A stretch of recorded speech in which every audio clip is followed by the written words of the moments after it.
Winning the Little 500 would be the best experience of my entire college career. What's so special about the Little 500 is the tradition.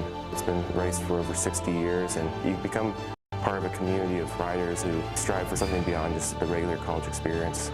For 61 years, the Little 500 has captivated and inspired. When you walk out on the track on race day, the atmosphere is electric. If you've ever been to the Little 500, it's just like alive. It just gives me chills to think about it. In the 24-year history of the women's Little 500, no team has won more than Kappa Kappa Gamma. Around turn 3 they come. Here comes Zimba for Kappa Delta on the outside and Sap on the inside. Can Zimba come around? Oh! Kappa has won the women's 2006 Little 5. 5 years removed from their last win, Kappa's riders hope to capture their 6th title. Finishing 7th 1 year ago and qualifying 2nd this year, the Army women are a team on the rise. Caitlin Van Kooten making the turn for home. And in 2010, the women's Little 500 goes to Teeter. And with one of the fastest women in the field and a total of 3 returning riders, can Teeter defend last year's Little 500 victory? Live from Indiana University, this is the Little 500 on HDNet. Riders readying for the start of the women's Little 500.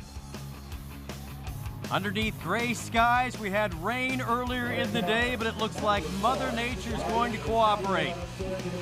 Armstrong Stadium here on the IU campus in the world's greatest college weekend. It's the Little 500 on HDNet. We welcome you to Bloomington. Rich Cellini alongside Jason Sonnenborn, Dylan Casey. Dylan, let's start with you. You rode with Lance Armstrong, the United States Postal Service team. This is a time when riding takes center stage. That's right, Rich. They're racing for much more than just prize money today. They're actually racing for the biggest honor in collegiate cycling. It's the opportunity to get on the stage and kiss that trophy. Well, speaking of a man who knows the trophy and the tradition of this so well, Jason Sonnenborn, two-time All-Star rider, a proud IU graduate. Welcome home, my friend. Yeah, thank you so much. It's our 61st running, so since 1951 we've been doing it here at Indiana University. Race was started to increase student participation, raise scholarships for working students. We've accomplished that goal and it's going strong. Talk about what it does to the campus during this week. Oh, it really brings it alive. I mean, you come back from spring break, you have finals ahead. It brings everybody out of their houses to support their teams. The Student Foundation is absolutely fantastic. It's put on entirely by volunteers. They're not paid, they're students, and they make this race possible. Well, Howdy Wilcox, a job well done, absolutely. It's more than just about a bike race and a celebration weekend of a hard, grueling school year. Let's take a look at the history of the Little 5. In 1951, Howdy Wilcox, the newly appointed executive director of the IU Foundation, was looking for a way to bring the campus together and generate money for scholarships. That spring, he stumbled on an impromptu bike race between 2 dorms. The spectacle gave him an idea. Why not stage a bike relay race modeled after the Indy 500? In May of 1951, the Little 500 was born. The South Hall Buccaneers earned the distinction of winning the very first running. Since that first race, the idea has remained constant. 33 teams, 200 laps, identical bikes, all on a cinder track. In 1955, the women got their own race of sorts. It was a tricycle race called the Mini 500. Ladies sported the trikes until 1988 when they got their own Little 5 race. 61 years ago, Howdy Wilcox never could have imagined how many lives his idea would touch. Since that day, more than $1.5 million has been awarded in the form of scholarships. Gentlemen, time to put our focus on this year's race. We do have a definite favorite. We do. The Teeter women, they're defending champions. They won Team Pursuit by 12 seconds.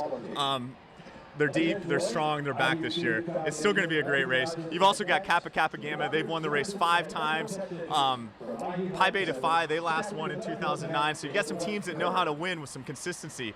And look for some dark horses in this. Wing It Cycling, coached by Tom Schwegler, strong team. Army Women, you'll hear a little bit about more about them in a minute. They train a lot on the velodrome, and they're also a strong team. All right, Dylan, however, we may have some favorites, but you're saying being in the back of the pack, maybe a little bit of dark horse, not the worst spot to be. No, not always, especially on a day like this where the conditions are a little bit rough. It might rain, you know, we don't know what's going to happen in the opening laps. We've seen that there's a couple of dark horse teams that have the depth to produce a good squad. Yeah. So it's really up to them to take advantage of the opportunity of watching out for the Teeters. Take a flashback and look back at 2010 when Teeter ran away with the race.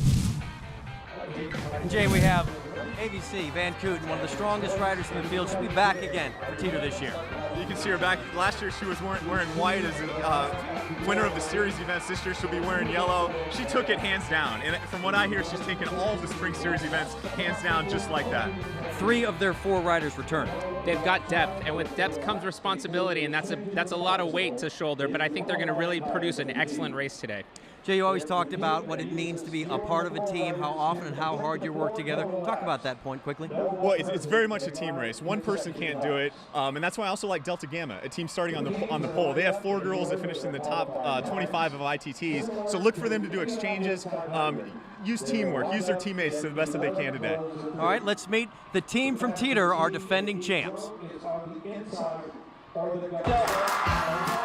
in 2010, women's Little 500 goes to Teeter. Tremendous job by Teeter today. It's kind of hard to believe because all the teams work for that one spot, and for you to actually do it, it's kind of surreal. Best rider for Teeter, Caitlin Van Kooten. I didn't put my arms up or anything. I just went like, oh my God. If it happens this year, we'll try to be a little more fierce about it. Act like we've been there before. When you meet the riders from Teeter, there's no arrogance or pretense. In fact, nearly a year after winning the Little 500, they still barely can believe they're the defending champs. There's lots of things that are really fun, but winning is really, really fun. You always talk about winning, but you kind of have in the back of your head, well, what are the chances of it happening? You train all year for the one thing, and then it's kind of like unbelievable when it happens. Despite having 3 returning riders, Teeter knows it's a new year and a clean slate. Nothing's guaranteed in Little 5. Anything can happen. And we're going to go into it with the same attitude we had last year, where a lot of teams worry about losing. We're just excited that we have the opportunity to win. This year's team has done everything possible to create opportunities to win. This year, they trained in Florida over the winter break. We stay with my aunt and uncle. They'll take us on a boat ride, but other than that, we get in around 400 miles. It was harder training than I've ever done in my life. We had so much fun all together, and we came back and we were so much closer as a team. Teeter is fully aware they now wear the targets on their backs. Regardless, the recipe for success hasn't changed. Another page in the Teeter dynasty. I think the yellow jersey is definitely a marker. No one wants to let that yellow jersey go. I feel like I'm more confident, though. It goes both ways. Win or lose, there's a party afterwards. Go, go, go! Well, Teeter might be prohibitive favorite to repeat and win this race. We know how difficult it can be to be a repeat champion. Talk about Army Women, a very talented and strong team, and something that you guys have always talked about. They have returning riders. Yeah, they have 4 strong riders, and they're hungry. You know, they're starting on the front row, so you got it. They're going to use that hunger today. And look for them to start from that 3rd position, you know, move up quickly and just ride a smart race. Try to take it at lap 100. All right, well, let's meet the Army Women. For most teams, finishing 7th place in the 2010 Little 500 would be a proud moment. Unfortunately, the Army Women know that a few mishaps were all that separated them from the top. Wow, that had to hurt. We're hoping for good luck this year because we're strong and we're competitive, and we just got to focus on staying on the lead lap. And I think if it comes down to a sprint, like, we'll be in it. If we race smart, there's no reason that we couldn't be in contention. This year, the team is 1 year older and 1 year wiser with high hopes for the race. I'd say this is definitely our year. I mean, we have 3 returning riders, and everyone is very well versed in the track, and knows how to get on and off the bike. We're all very aware. We know the other riders. Experience helps a lot because I feel like a lot of it is intimidation. And when you know you've got people who have been on the track and kind of know what they're doing and they have the confidence, it plays a big part. We have a lot of athletic ability and we have really competitive riders. We put on a lot of time and we feel like this is our year. What makes a good team and a good athlete is the hours you put in, you know, when no one's looking. I can trust any of these girls. They're great riders, so that's a really good feeling when you step up to the line. Team certainly high on confidence, and this is about endurance, it's about skill. It's also a little bit of a game of chance. Absolutely. You know, this is a real team sport. And one of the things I really like about the Army women is that they learned how to win the hard way last year. And I think this year they're really focused, they have a lot of confidence, and they're going to really pull it all together. All right, let's introduce the fourth member of our broadcast team, another former IU alum and rider in the Little 500. Here's Liz Brodall. Okay, I'm here with another awesome team to watch, Delta Gamma. Your fans are starting to roll in. I can feel the excitement. What's the plan for today? Ride fast, safe exchanges, and just watch for those threatening teams. Okay, and who are those threatening teams? Teeter and some others I won't list. Right. Well, you guys did an excellent job in the spring series. Good luck to you out there. Thank you so Thanks. DG's anxious to get back in the winner's circle. They are. They're hungry as well. And I think with four strong riders, definitely a chance today. You know, Wayne Stetina called these bikes the great equalizer. There's only one gear, and although Caitlin Van Houten's our strongest rider for Teeter, that equalizer may come into play, and I think Delta Gamma may have a good shot today. Certainly have a very well-distributed pack and a number of teams that can win it. Absolutely. And you know, there's somebody that we haven't talked about yet today, and that's what makes the Little 5 so exciting, is at some point in the race, something's going to happen and somebody's going to come from out of the woodwork.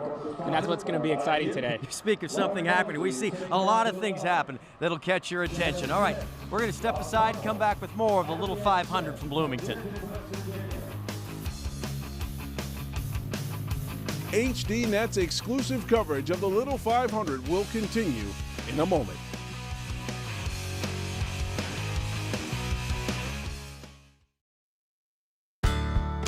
The Indiana University Student Foundation would like to thank the following sponsors for their support of the Little 500 and the IUSF's mission of providing scholarships and leadership opportunities for Indiana University students. B97, Pizza X, Coca-Cola, Bosch, Lamar Advertising, Blue Line Photography, Canary Cycleware, TIS Bookstore, and HDNet. Well, the riders being introduced as they walk around the track. Rain holding off. Going to end up, I think, with a pretty nice afternoon for the Little 5. We talked about teamwork. We've talked about all that goes into this. Another part that makes the Little 5 special is it goes down through generations. All Little 500 riders face a tremendous amount of pressure, but because of their family history, no riders feel the type of pressure that Sean and Lindsay Ziemba do. My oldest sister, Lauren Ziemba, rode for Kappa Delta in 2002 to 2006. And Lauren came this close to winning her senior year. Here comes Ziemba for Kappa Delta on the outside and Sap on the inside. Can Ziemba come around? Oh! Kappa has won the women's Little 5. My brother, Steve Ziemba, rode for Alpha Tau Omega 2006 to 2009. Steve got first place his freshman year. That crowd just stormed onto the field. It was just like surreal. I was in the crowd's front row with my family watching, and it was absolutely amazing. The crowds, the weather, the race, everything was just, it pretty much blew my mind. I was like, wow, I really want to do this now. I wanted to be out there. I couldn't wait to go to college and come here and do it myself. I've always wanted to race in the Little 500. I've been dreaming about it all through high school, all through middle school, and now my time has finally come. I am currently a freshman rookie rider of Team Emanon with my first race. My team, Emanon, is looking very strong this year. We put up some pretty impressive times and sprints, and I believe we are a top contender for this year. Don't faint like I did. Currently, my sister is a junior of Kappa Delta. She's the captain, and the best they place is third place. First would be awesome this year. I'm hoping for it and shooting for it. They're a good team, and if they come first place, I'll be the first one that track giving it a hug. Though they all root for each other, the pressure to match their older siblings' accomplishments is very high. It's such a big deal to me because everyone in my family has had great success in this race, and so I feel like I need to have great success. It's kind of like a sibling competitiveness. Under my brother, he's pretty much one of my idols. Winning his rookie year, he won Rookie Rider, he won first place. I realized how much pressure and how much training it actually takes to be in this race, that it's much more intense than I thought it would actually be. This is such a huge event in my life, and it's been a huge event in all my brothers and sisters' lives, that it's such a big, the greatest college weekend, that they come down and watch me race against 33 other teams. It's the coolest thing I've ever seen. Makes it one of the unique sporting events in the country. Oh, it definitely is, and Dylan kind of mentioned this as well, but to have 20,000 people, come to a bicycle race in the United States is really unparalleled, and we're happy to pull it all together here in Bloomington, Indiana today. Gentlemen, I tell you what else is unparalleled, and some of the things we see with regard to crashes during this race. You'll see some things that'll make you wince. Everybody gets up and grabs an ice bag and digs some cinders out of their skin. Let's take a look, a little bit of a crash package here from the Little Five.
Quarter mile of a cinder track. And Jason Sonnenborn, you've been on this track. I think this track has probably been in you on an elbow, a knee, or a shoulder. How long does it take you to get some of those cinders out?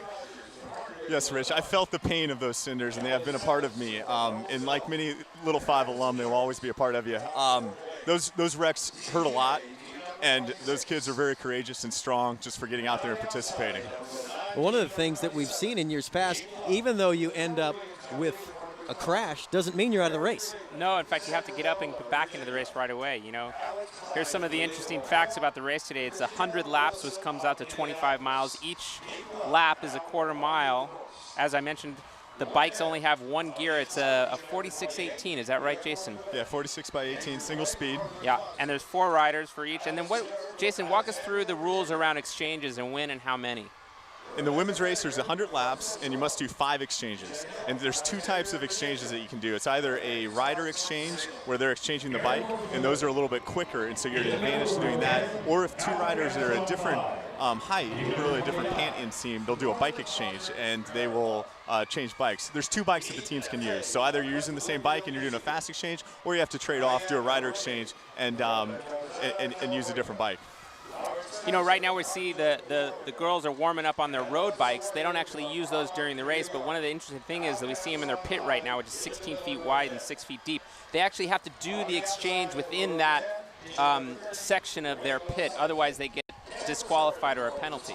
Yeah, you'll see teams in the penalty box if they don't abide by those rules. And you can start running before the pit, but you have to pick up the bike within that pit, and that's really the rule. And Jason, the idea of those 5 exchanges, really not that big of a deal, safe to say, over the course of a race. Generally, that's not a bad flow to get through. Oh, absolutely right. You'd expect them to get in 5. It's hard for teams with only 1 or 2 really good riders because they may not want to exchange that often. They may want to eat up a lot of laps at one time, 25 or 30, 35 lap sets. So it's harder for those teams that are really dominant by one rider.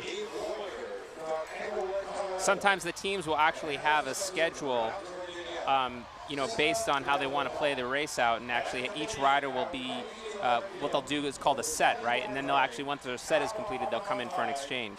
Absolutely, and you queue it up based on tiers. You have your top rider, your second rider, your third rider, your fourth rider, and you pair them up, and you write all those kind of lap counts down on a board before the race. And we may see some people end up getting penalized throughout this race and having to sit out for a little bit of a scheduled amount of time.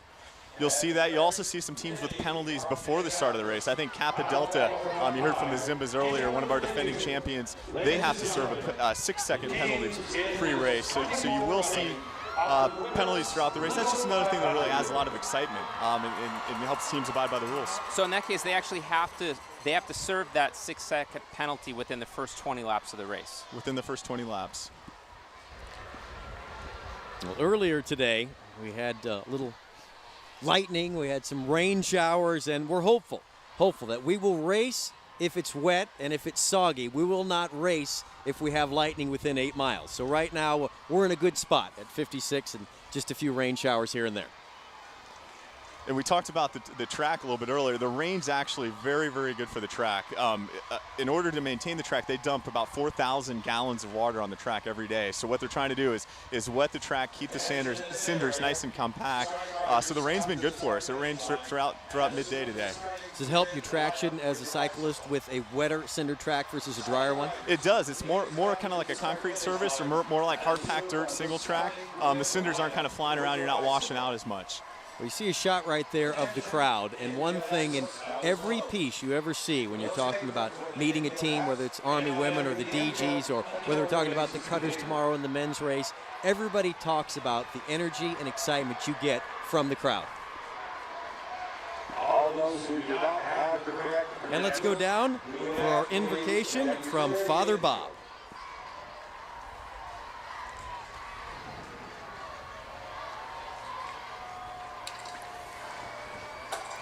Please join the IU Student Foundation in welcoming the Reverend Father Bob Keller from St. Paul's Student Catholic Center for today's invocation.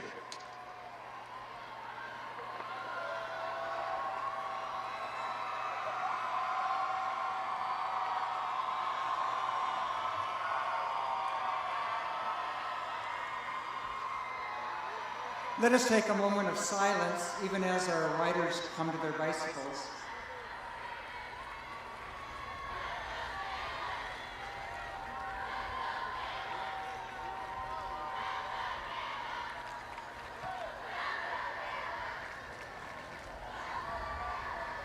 Okay, dear friends, let us take a moment to offer some hope. O source of life and hope, we thank you for the breath of life, and we praise you for our strength.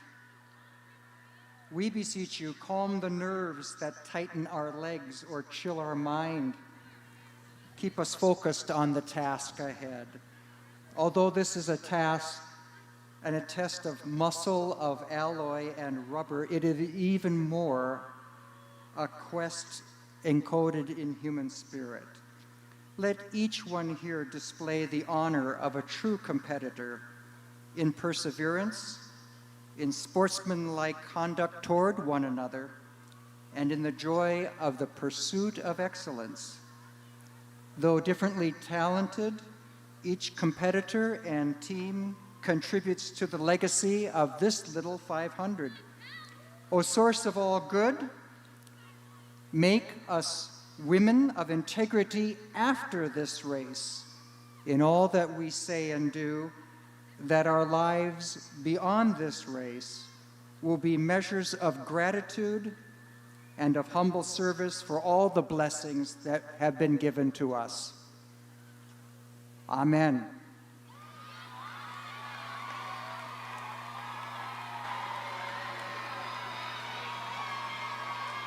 Presenting the colors today, the Pershing Rifles Color Guard from Indiana University's ROTC program.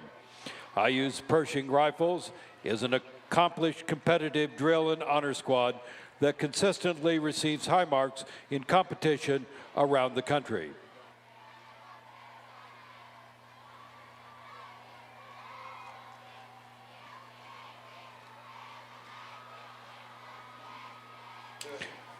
Please join our riders and coaches in celebrating America's freedom and those who now protect it. We especially honor those who have made the ultimate sacrifice. Ladies and gentlemen, please rise and remove your caps as Michael David Hall of South Jordan sings our national anthem.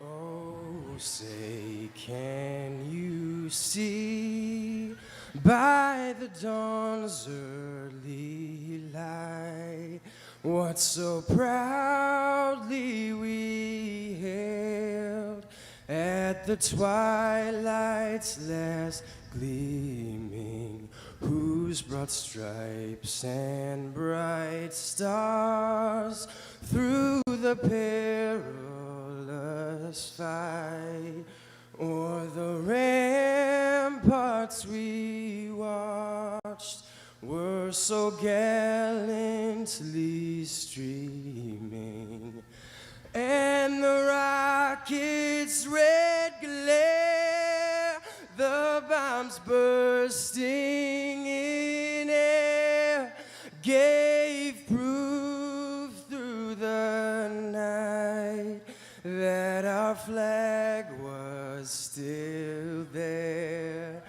Oh, say, does that star-spangled banner yet wave o'er the land of the free and the home of the brave? Michael David Hall from South Jordan.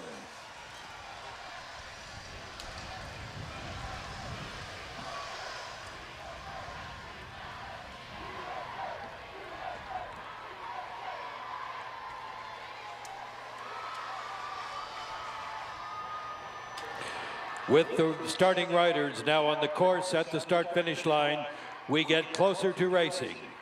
We present Indiana University's acclaimed a cappella men's group, Straight No Chaser, with Back Home Again in Indiana.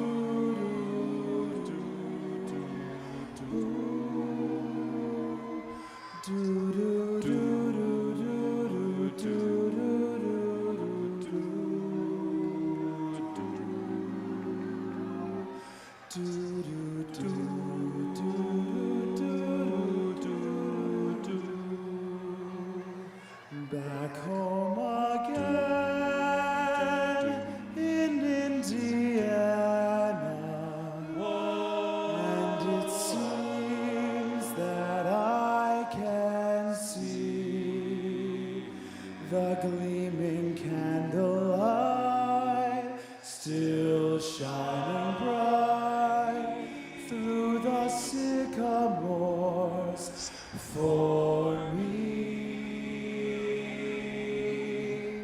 The new moon hay sends all its fragrance from the fields I used to roam.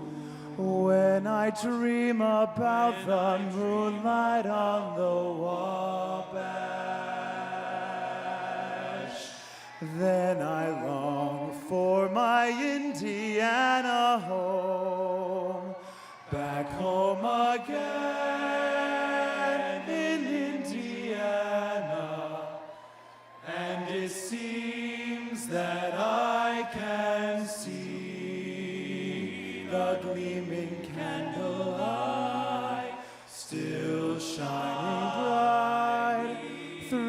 the sycamores for me. The new moon hastens all its fragrance from the fields I used to roam. When I dream about the moonlight on the Wabash, then I long for my Indiana home. Thank you. Straight no chaser.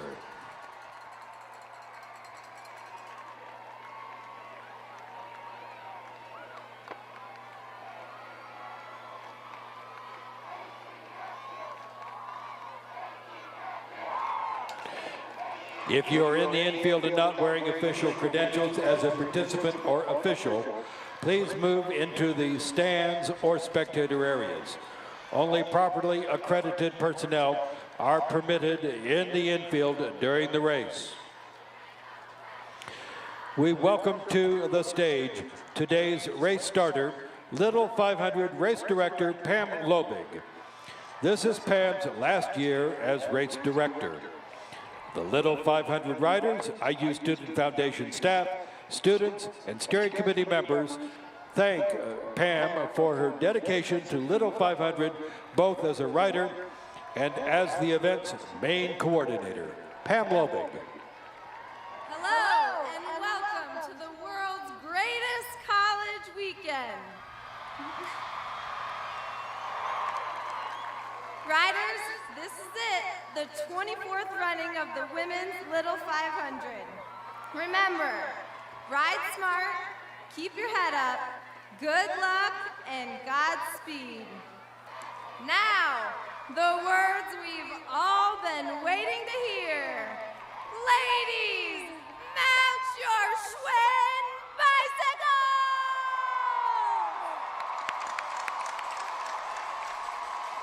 Those are the words all of these women who have been training for the past year have been waiting to hear, and the Schwinn bicycle, one of the unique elements of this race. Our all-star rider, Dylan Casey, checked out one of the bikes in the infield before the start of our race here this afternoon. I'm down on the Armstrong Stadium infield right now with one of the bikes that's going to be used today in the Little 500. What's interesting about this is that all the teams use the same exact bike, and each team of 4 riders has 2 bikes to share among them. You'll notice a few major differences between this bike and the bikes that you ride every day. And of course, there's no handbrakes here. In fact, maybe you remember the coaster brake when you were a little kid. And the other interesting thing here is that it only has 1 gear. It's a 46-18 gear ratio, which makes for really exciting racing because not only do they have to use this gear when they're going really fast, but they're going to use it on the last lap in the sprint. Riders circling the track. They'll do 3 laps, and then we'll get ready for the start of the race. Racing coming up next here on HDNet.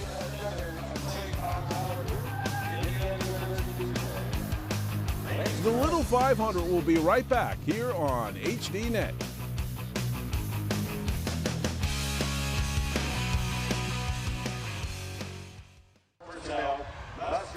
You hear all the stories, but you don't really experience it until race day. To watch this university rally around such a simple event is just truly amazing.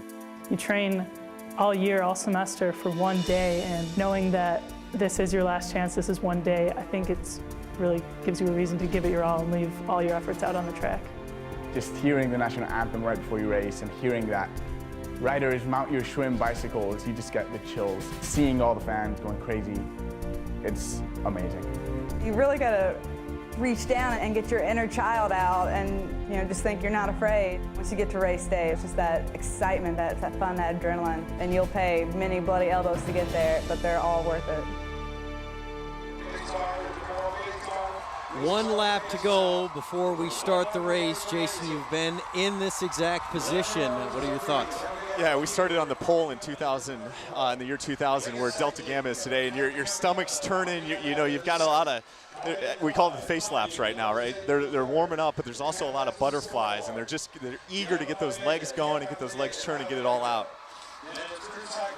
Dylan, with regard to the things that we have seen in the past, sometimes we end up with some crashes early. Yeah, you know, everybody's nervous. They've been out here for over an hour or so getting ready and going through all the pomp and circumstance of the day, and then it's actually time to race. But all those nerves come to a big crescendo as soon as they round this corner and we see the green flag, and that leads to crashes. There they come around turn 4. Turn now. Delta Gamma on the inside of the pole team. Defending Delta Gamma, Teeter, and the Army women in row number 1. And the 2011 Women's Little 5 underway. 100 laps to determine a champion. That's Kelsey Kent on the bike there for Delta Gamma, a really strong rider, 3 years. She's sitting in the saddle, looking well taken over right from the start. Yeah, you know, everybody's looking around. They want to see what's happening behind them. They're trying to set the pace. Stay up front, not do too much work, but also keep the field strung out a little bit. You know, you can already see some of the riders are starting to straggle off the back. Coming out of the fourth turn. And that's really a good first lap. I think they had probably spoken before the start of the race and said, hey, you know, Kelsey, go ahead and pull, you know, 3/4 of a lap, and then Caitlin, I want you to pull through. They just look really smooth and fluid there. The top teams up front do. Yeah, you know, you saw the flick of the elbow, and that's kind of a universal signal that says, okay, I'm done doing my work. It's time for you to come up and take a pull. That's an interesting note that I'm not sure very many people would understand, that you would have the top 3 teams in the front row actually working together at the start of a race. Yeah, you know, sometimes it's actually better to be on the front working than it is to try to fight in the pack for a position. Maybe it saves a little more energy, but oftentimes it's a lot safer to be first or second or in the top couple of riders, especially in the beginning of a race. We have seen that throughout the years, that trying to stay out of the wash is what we've called it, is certainly beneficial.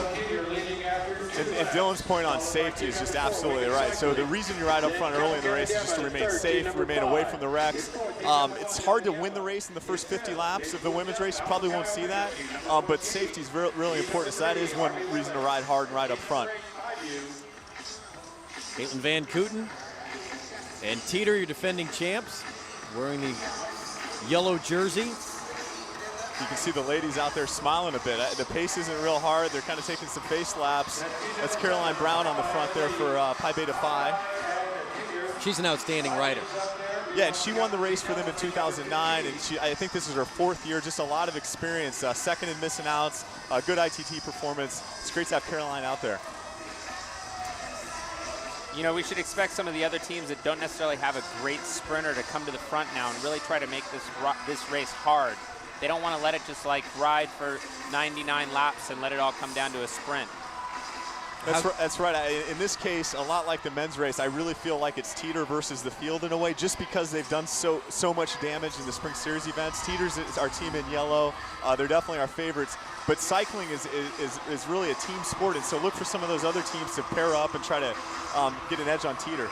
Dylan, when you mentioned not make it easy and trying to make it a more difficult race, does that mean increasing the pace? Yeah, absolutely. You know, you might want to actually have a series of riders start attacking and really putting the pressure on Teeter and, you know, some of the other teams on the front like Delta Gamma. You know, maybe we can see that from the Army women's team, who's really here to make the race instead of sitting around and waiting for the last lap.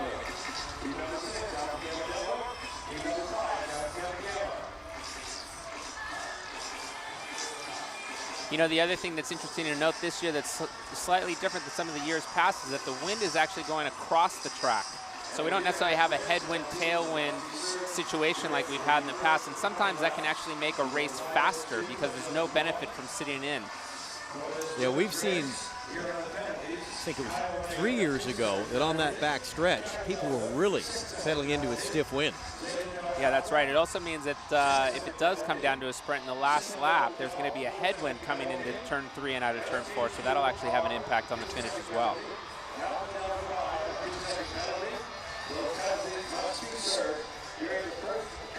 You can see Caitlin Van Kooten there on the front for Teeter. She does look really smooth on the bike.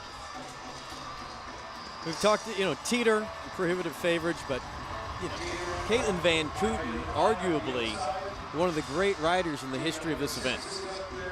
Yeah, she definitely is. She goes down there with some greats in the women's race, like Jen Wangerin from Roadrunners, Ann Holterhoff from Kappa Alpha Theta.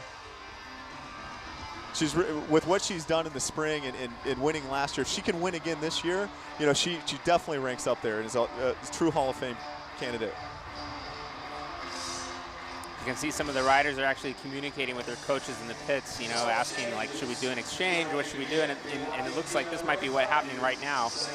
This is 5U coming in for an exchange. That's Lauren Posley, another family connection. She's her cousins Dan Posley and Mike Posley rode for Phi Delta Theta. So now we begin to see exchanges. A couple of them there in the pits. I'm happy to say still a very clean start to the race. I think to your point, Jason, with the rain and the moisture on this track, we haven't seen any of the tires fly out from underneath the bikes. Yeah, I think we've got a safe surface, and we've got a lot of experience out there too in the pack.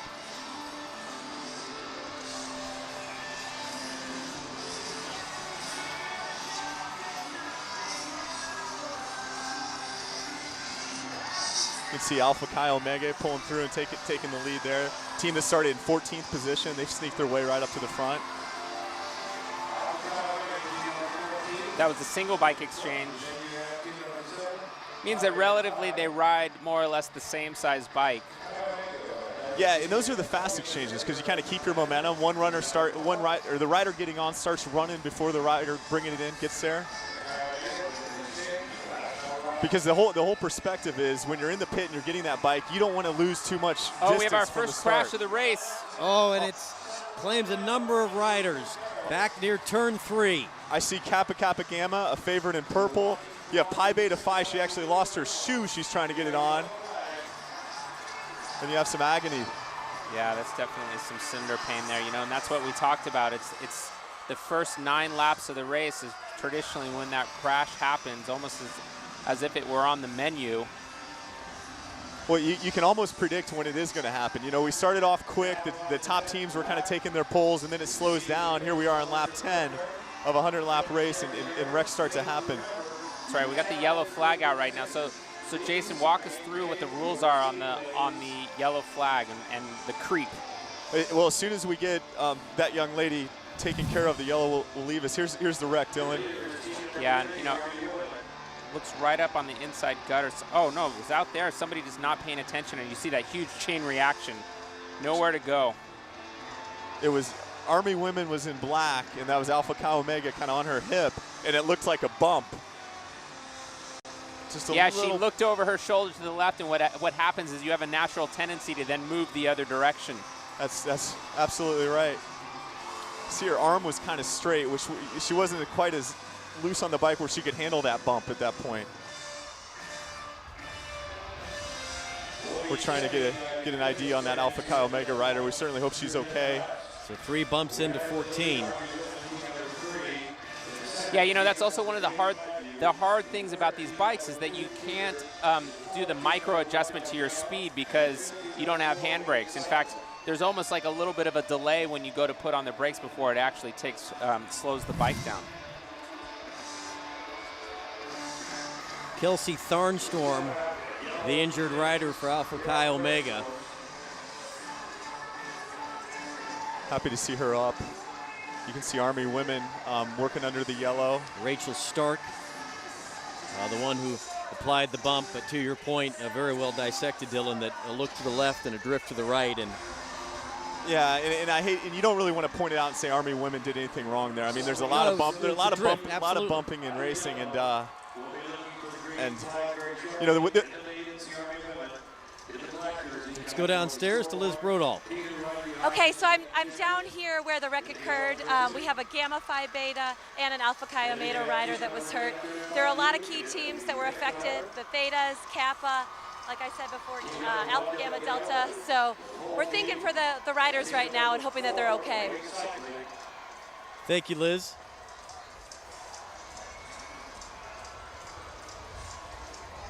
And it's certainly, as much as the excitement and passion of this race, there also are a number of visits to the tent.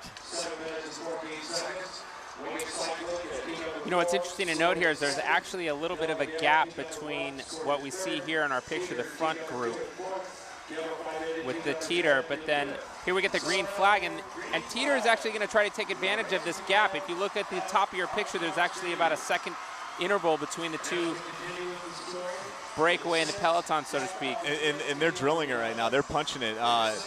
They know a couple teams, as Liz mentioned, you know, Kappa Alpha Theta, Kappa Kappa Gamma, they're down right now. So you see Army women on the front, the team in black, Teeter in yellow, Delta Gamma in green, and Wing It in blue. Really kind of drilling it on the front, trying to hurt those teams that went down. Well, that's right, and take advantage of the gap that they have. If these four riders work together, they can actually increase the gap that they have over the girls coming in the top of your picture there. And Van Kooten reclaims the lead. So she'll swing up track. As the three riders go by, she'll duck right back in behind the third rider. She's looking to get a little help. And then Kelsey Kent, Delta Gamma, did a short turn and was looking for some help. You got Phi Mu on the back there as well, the team in pink.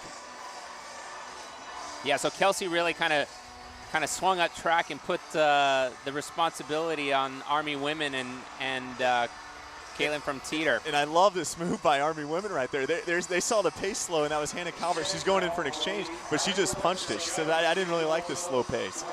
Yeah, it's an interesting time to do an exchange given that there's this four-rider breakaway of really heavyweight teams. If I was their coach, what I wouldn't like about it is the pace is really fast, and she's bringing it in for an exchange, and now her teammates got to chase a little bit. So that was a tough time to do an exchange, and she was marked.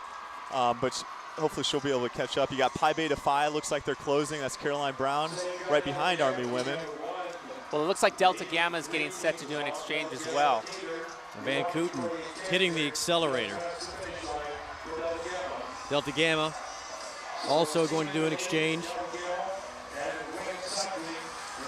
Nice exchange. You can see kind of why they qualified first. They keep their momentum through that exchange. She gives her a nice target to bring it into. How long can it take a team to get comfortable with that process? And here's a look at exchanges from a rider's point of view. Oh, and this is really phenomenal by HD. Now you can see the helmet cam. Right now we're going to focus on the rider bringing it in. He sees his target. He's lining it up, staying in one straight line. And he delivers it right there to the palm of that right hand. He's hopping off on the right side. This is something that's really unique to Little 5. Rider getting on. He's spotting the rider bringing it in. He knows where he's at. He's set up in position. His right arm's out. And he's ready to receive it. A couple hard steps. There's the leap of faith, Dylan. Yeah, that's right. Now he's ready to take off. And sometimes it doesn't always go as planned. You can't really see what happened there, but you know, he took a nosedive after he got off the bike. You may not be able to see what happened, but you could feel it. You can feel it, and you can remember it, that's for sure. Well, here you see Teeter and Delta Gamma have gotten back together. It looks like another crash, and the yellow flag is out again. Looks like Kappa Alpha Theta again going down. This is a tough start for a team that's won 4 times in the Little 500. Ooh, and it looks like she maybe just slipped off the pedal a little bit. We had some moisture on her pedals. And that's one of the things about that. Dylan was down there with the bikes earlier. These aren't clipless pedals. You're not clipped in, and that happens a lot. You're searching for kind of that sweet spot on the pedal when you're riding. Yeah, that's right. They don't use traditional clipless pedals because they need to do the bike exchanges and run on the track. And this is when the race, it really gets challenging. And the riders need to get as much information as possible from their coaches to understand, you know, what lap are they on and who else do they need to contend with. That's Kristen Method tending to her little sister down there. She looks like she's going to be okay. That's too bad. I think that's her first race, and honestly, in your first race, things like that do happen.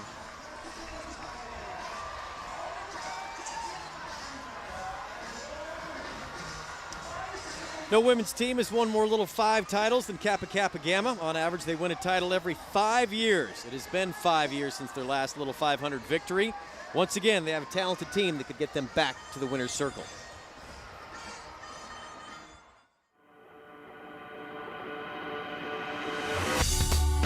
As they pedal through the twists and turns of State Road 446, the Kappa riders have one goal in mind. But for this team in particular, it's not just personal satisfaction that's on the line. Kappa's a really strong legacy. We have the most wins out of any women's Little 5 team, so every year we just work hard to keep it going. We don't want the Kappa legacy to die. Since 1996, when Kappa's legacy was born, the sorority has never gone this long without a title. Around turn 3 they come. Here comes Zimba for Kappa Delta on the outside and Sap on the inside. Can Zimba come around? Oh! Kappa has won the women's 2006 Little 5. The most victories of any team in the Little 500. Incredible performance.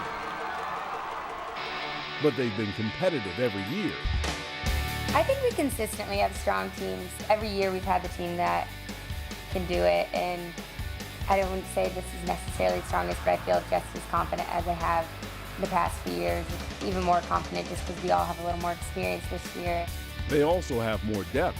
We have 4 really strong riders. It's going to take one of us standing out as the sprinter if we do get ourselves to that last lap and we're up there with the lead pack.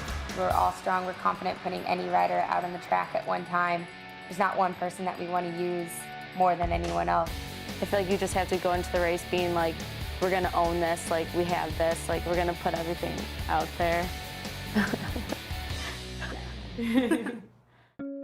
Determination from the seniors to go out with a bang and keep the Kappa name alive. It's really awesome to know that you're doing something that's making all your friends and your house proud. It's just like being a part of something bigger. We're proud to be Kappas. We're proud to ride for Kappa and just contribute something bigger than any of us. Katie Sauter and Monica Bayless, the pair of seniors for Kappa Kappa Gamma, and the field is certainly strung out at this point in the race. Well, you've got a little bit of mayhem right now. Caitlin Van Kooten, who has won ITTs and Team Pursuit, she's laying it all out on the line right now for Teeter. She's got a gap. She's bringing it in for an exchange. Looks like a bike exchange. You'll see the touch, a little bit of loss of momentum. Delta Gamma is with them, but Teeter's got about 200 meters on Delta Gamma right now. The teams that are chasing are Pi Beta Phi, Gamma Phi Beta, Wing It. So we basically got 2 groups right now, and Teeter's kind of putting everybody in the hurt locker a bit. Emma Coughlin on the bike for Teeter. And there's Emma. Teeter in the yellow jersey. Emma's a rookie that's been very strong this year, finished in the top 10 at ITT. She got a little bit of that legacy from her older brother, David Coughlin, who rode for the Cutters in the mid-2000s. Yeah, you know, Lauren is really going to have to navigate a lot of traffic here. You can actually see her yelling at some of the slower riders to move out of the way. Right now, she's trying to put some distance between herself and the Delta Gamma team. And we're only 23 laps into this race, and it almost seems as if you see DG's getting a little windbreak there from some of the teams that are down. She's trying to get through on the inside. Whereas Lauren Coughlin just looks comfortable. She's kind of in that TT form right now, just rolling it. Got somebody on her wheel just holding on. Well, you know, again, we talked about how there's not much of a wind this year, and so that's really going to help. Oh, wow, that was close. Oh, my gosh. Well, it was see Coughlin just get by on the outside. I'm sorry about that, Rich. No, it was close on one end. Caught somebody else. You know, and that's why you really just have to pay attention, especially in these moments where there's just so much traffic and riders just spread all over the track. Yeah, it's not a small race. They've got 32 women's teams, 4 girls on a team. There's a lot going on at one time. And you can see Coughlin's just in the zone here and is aware of that. Scoots right to the outside. And DG on the inside. And now back to the green flag. Well, and actually a lot of credit to those 2 women that went down right there. What she did was she got up and got out of the way, which is absolutely the right thing to do. Wow, I mean, it's really, you know, it's amazing we're 25 laps into the race, 75 laps to go, and Teeter is already putting a significant distance between them and the rest of the field. Our defending champions are certainly acting like defending champions out there. Full gas on the front, kind of all alone right now. Go down to the pits and check in with Liz. Hi, I'm down here with Jim Kirkham, who's in the pit of the Pi Phis, and they're half lap down. What are we thinking? We had a very unfortunate accident. Someone didn't exchange, came right to the leaders of the pack, and we went down. We're like 3/4 of a lap down. We're going to keep chasing and see if we can catch back up. It's going to be tough, very tough, but we're not going to quit until it's over. Caroline, how's she doing? She still feels strong? She got hurt in that crash, but her spirits are high. She's probably going to go on the bike here again real shortly and see if we can make up the ground. Thanks. All right, and Teeter going to come in here for another exchange. Here's an exchange now for Teeter, team number 2. You know, this is when it really matters for the other teams to kind of keep their cool and not let the race walk away from them. You know, if they take their time and work together, they can actually bring Teeter back. Susan Laurie off the bike for Teeter.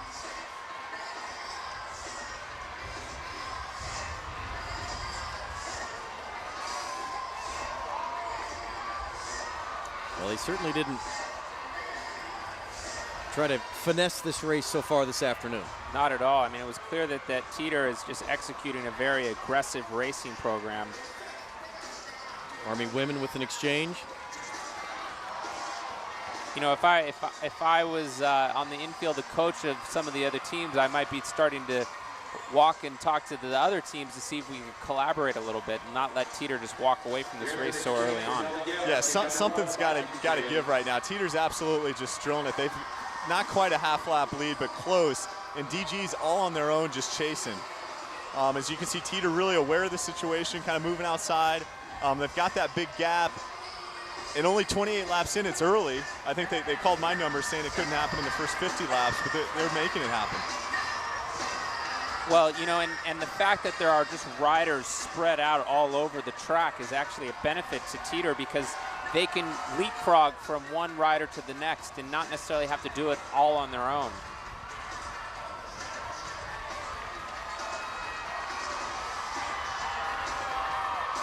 All right, so we need to check on this at home, but you see a couple teams there with Teeter, and I believe they're a lap down. We need to check on that. You see Teeter, Phi Mu, Gamma Phi Beta, and Pi Beta Phi all together.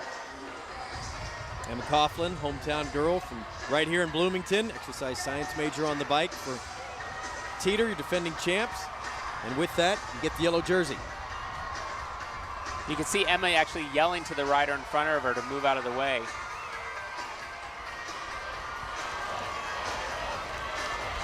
Just continuing to power around this track. She's making the gap between her and the Delta Gamma team even bigger.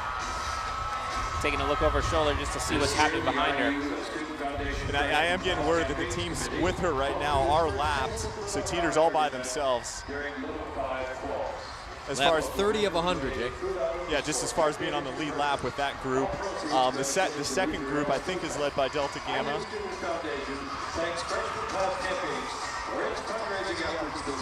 Right now on the screen, Delta Gamma is nowhere to be found. DG about a half a track back. I don't think Teeter's going to get any help from the Kappas right now. She's probably better off just putting her head down and pulling. Every second that she sits up is a second that Delta Gamma is going to get back.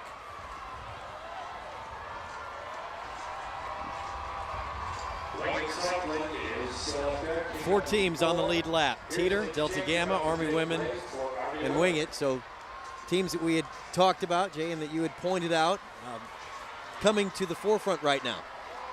Yeah, they're all trying to pull it back together as Teeter's kind of annihilating the field.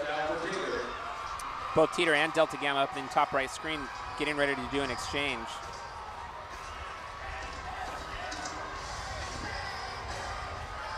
You see DG bringing it in for an exchange. Let's go back down to the infield and visit with Liz. Hold on. Daryl, I'm ready for Woj. All right, here's Liz. Are you guys, can you hear me? Yep. All right, so I'm here with Teeter coach Woj. What's the plan right now? You're up. We're going to lap the field. We're a half lap up right now. We've lapped some of the better teams, the teams we were most worried about. We got a half lap lead on the second best team. Our best rider's about to get back on and close this down. Yeah. I've noticed the team has remained strong, setting Caitlin up.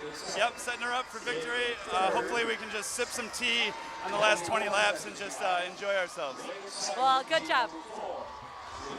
Sip some tea, is that a reference because it's chilly out, or is that a reference that means that race is over? You know, it's one thing to say the race is over early. This is really, really early if you're coaching the lead team. Yeah, at the rate that Teeter is racing and they're talking about sipping tea for the last part of their race, they better have a lot of tea down in the pit. You know, and the race is not over until it's over, so, Right. you know, anything could happen. Absolutely. You see people getting up with their bikes and running into other people. You know, love the man known as Woj, Chris Waitoish, but he's got to keep his girls alert down there as well. Well, and, you know, regardless of the sporting event that you think of, whenever somebody gets out really, really far ahead early in an event, it's tough to keep your focus. Oh, it sure is, and especially since they're out there all by themselves. They don't have anybody to help them. They're not looking at anybody. Everybody else is just traffic or more or less in the way. You know, and especially with, you know, over 60 laps to go, they're going to have to spend a lot of energy staying focused on exactly where everybody is, or else somebody could come up from behind. You see DG chasing a little bit there. That's Kelsey Kent on the bike for Delta Gamma. Kent's a good story, Jay. The senior was on the team when they won it in 2008, so trying to finish strong her little 500 career, and we've got another crash. You know, AZD on the outside. And I think what's happening is that the girls are getting tired a little bit, and they lose their concentration for just a second and happen to clip a wheel or the tire slips. Her teammate getting back in to keep up with the race. It looks like we do have yellow, so we're on a caution. So I pulled my watch out on these lap times, and Teeter, in the last part of it was under yellow, just barely, but she did a 41-second lap, and that's quite quick for a women's race. So there's a reason why they won Team Pursuit by 12 seconds, and they're riding with that form right now. They're obviously on top form. Well, you know, now we're under yellow. The gap has to remain the same between all of the riders. This is a great opportunity for Delta Gamma to take a big, deep breath, and as soon as that green flag comes out, to really punch it and try to take back some time out of Teeter. Yeah, I'm with you, Dylan. They're going to need some teamwork, and they're going to need some smarts to get themselves back in this race. Well, at the top, Jason, you said it was almost like the field against Teeter. At the point where we are right now, does it make sense for everybody else to say, look, we need to try to get together to figure out a way to catch the team in the yellow jersey? Yeah, they've got to be talking. And when they're talking, they got to be saying, hey, we're going to come in and do exchanges at the same time. We're going to stick together. DG really, really needs some help. And let's see if they can't get that together and get the race back together. You know, Teeter is obviously dominating. She's out front. She's got a whole train of women behind her. And they are lapped down. That's Susan Laurie from Teeter. Again, you know, the whole race is her responsibility now. It's not a whole lot of purpose out of looking back. She's just going to have to put her head down and try to take as much time as possible. And, I mean, Dylan, talk a little bit about what is it like to be on the front an entire race. I mean, they're out there. Nobody's really pulling through. She's just, it's literally like a time trial, like a triathlon time trial or something. Well, you know, I mean, the benefit is that all she has to do is sit down and really attack the race and not worry about what everybody else is doing. And so there's an advantage to that. She knows what she needs to do. She knows kind of the job at hand. That's for certain. That's right. Well, it's the same for Delta Gamma, and they really have to push right now. I mean, otherwise they don't want to let Teeter walk away with this race. Looks like we've got something in the Kappa Kappa Gamma pit. It was a bike exchange, and then she looks injured. A little bit of a washout.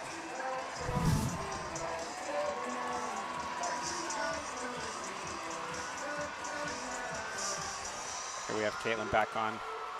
And that's not good news for the field. No, because it's, as their coach just mentioned, that, you know, she's really looking to have Caitlin finish this race off and lap the field. And sip tea. Don't forget the tea. I think Teeter's been doing this all spring as well. When I got into town, it's like they'd already taken a little bit of the zap out of the field. The field knew and sensed how strong Teeter was. They've been punishing them all spring, and they're absolutely doing that today. Caitlin Van Kooten, senior. Here's an exchange. And there you see the leader, and here, right, is DG. That's your second place team right now.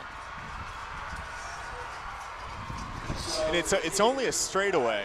So just to keep it in perspective, if DG can rally, they do have a chance. Teeter's got a lot more horsepower right now and a little bit more than a straightaway lead.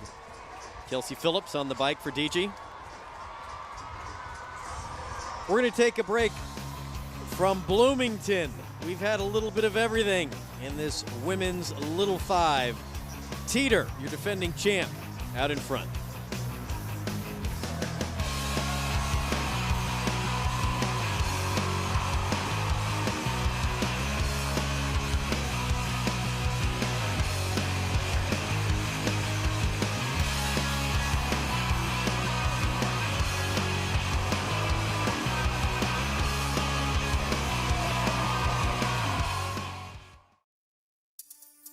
There's just something about it that makes you want to go out there and train and makes you want to push yourself harder. You know, you get out there, you're having a bad day, you know, the bike doesn't care. It's so challenging that you want to be able to do better. You want to prove to yourself that you can push yourself above what you thought you could do. Every day it's so intense, and every day you feel that adrenaline rush every time you get on the track. From practice every day to even the little things like getting enough sleep and eating right, it really is a full-time commitment. I actually did not like endurance sports or bicycling before the Little 500, but after the Little 5, I am enamored with biking now. When I first started riding my sophomore year, I remember thinking, is this something I really want to be spending 5-6 days a week doing until I graduate? And now I can't imagine not spending 5 or 6 days a week on my bike.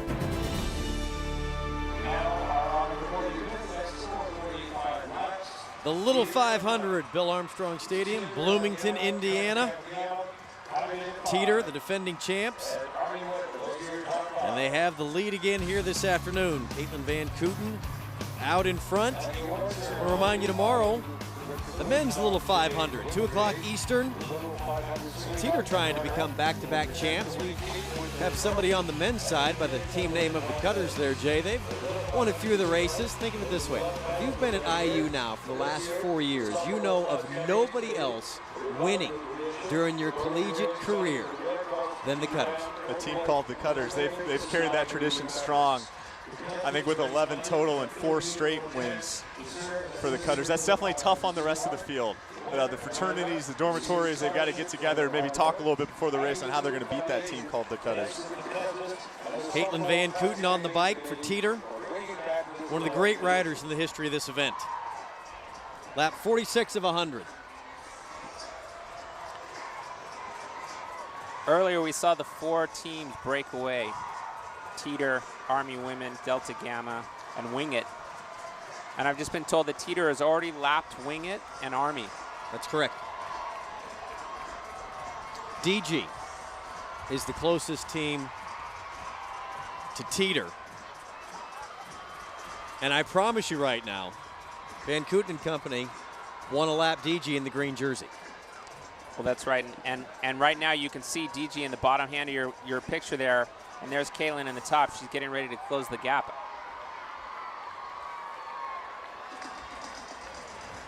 So going from experience, this is how Chris Wojtowicz likes to win. He won the race in the year 2000. He's a coach at Teeter for the Cutters, doing it the same fashion. He likes to take this lap. That's what he's all about. So he's really got these girls trained to be able to do this. They'll do an exchange. Caitlin goes out and Lauren Gowdy comes back in. Yeah, it's good. You can see the riders have these little stickers on the top of their helmets. I think I mis-ID'd Emma Coughlin for Lauren earlier, but Caitlin with a great set. Dylan, you see her with those clear lenses in today. You know, everybody kind of wears different eyewear depending on the conditions. Yeah, well, this is definitely a clear lens day given the weather. You know, when we were setting up for the race, it was pouring rain out here. It's still cloudy out. We don't know what's going to happen. It looks like the Doppler radar shows that it's going to be clear. Of course, right now, Teeter is looking at a clear track in front of him. So roughly 60 laps to go, 50 laps to go, and this race could almost be over. And the enthusiasm and excitement right now that comes from Teeter is trying to catch DJ and lap the entire field. Well, you know, this is something that we haven't seen in a long time. I mean, especially so early in the race. Yeah, we've and I'm trying to. Teeter in yellow, there's DG in green, so about a quarter of a lap. They're closing. I mean, Dylan, talk about psychologically, it's got to be so hard knowing you've almost losing that lap as opposed to getting that lap. Yeah, you know, I mean, it's just such a tough situation to be in, and And Teeter, Laura, right now, she's really benefiting from all of this traffic because she, even though it's difficult to work her way through it, she can kind of use it to draft slightly. Whereas Delta Gamma's all by themselves on the front pulling. You know, she's really got to take some effort right now to not let this race come over.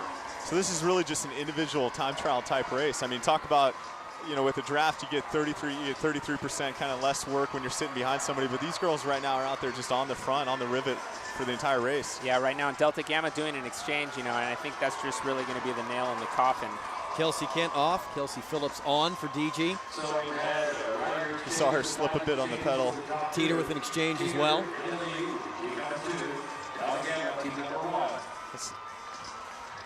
Well, I would imagine that Teeter's going to want to do just a couple of exchanges back to back to really just close the gap down. So knowing you'd have a set number of laps, a short number of laps to go all out. Yeah, because then they can kind of sprint instead of, you know, trying to do 10 or 20 laps at 80%. They're just going to sprint 2 or 3 laps at a time. Let's take a look at how Teeter has gotten to the position they're in right now. Caitlin Van Kooten, their dominant rider. You see them starting up front where they want to be. You had 4 teams early there at that point, Army Women and DG and Wing It. And then they got that gap. They're just missing that wreck, right? Just floating to the outside. Yeah, and a couple of really well executed exchanges, putting Caitlin back in there, who's just really putting a lot of power on the pedal right now. There's a bike exchange from Caitlin Van Kooten to Lauren Gowdy. You see a little hug down there in the pit, you know? Good work today so far, That's right? It's a team effort. Tease on us. So it looks as if Delta Gamma is now being lapped. And they are right there. And folks at home, that's our second place team, Delta Gamma. So Teeter has established a 1-lap lead here at lap 52 of the Little 500. And there are only 100 laps in play for the women. Emma Coughlin skirting around some slower traffic there on the outside. Emma just a freshman.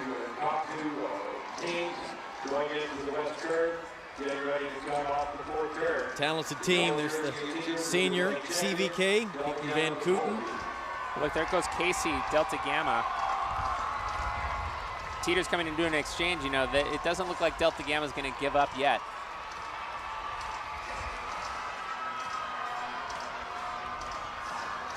Just like you had talked about, coming out for a couple hard sprint laps. Yeah, that's right. You know, and Teeter's actually now a quarter lap down, and Delta Gamma really putting some effort out right now. 6 minutes, 6 seconds. Delta Gamma, team number 1.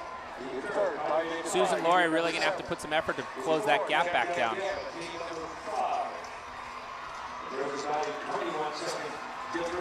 You can see her punching it. She knows what's ahead of her right there. She's got DG, our pole team. And there they take that lap back one more time. Beth Doriani now on the bike, a senior for Delta Gamma.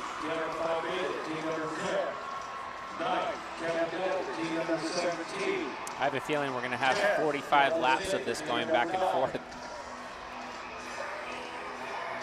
Between DG and the Teeter? Yeah, it's really just Teeter's pretty much walked away with the race, but they're going to fight for this one place. Well, one team's going to be crowned champion at the end of today's race, but in reality, every IU student wins thanks to the Little Five. Over the years, it's helped the IU Student Foundation generate millions for scholarships. We caught up with one recent recipient. The IU Foundation recently created the Onward Scholarship in honor of former foundation president Kurt Simic.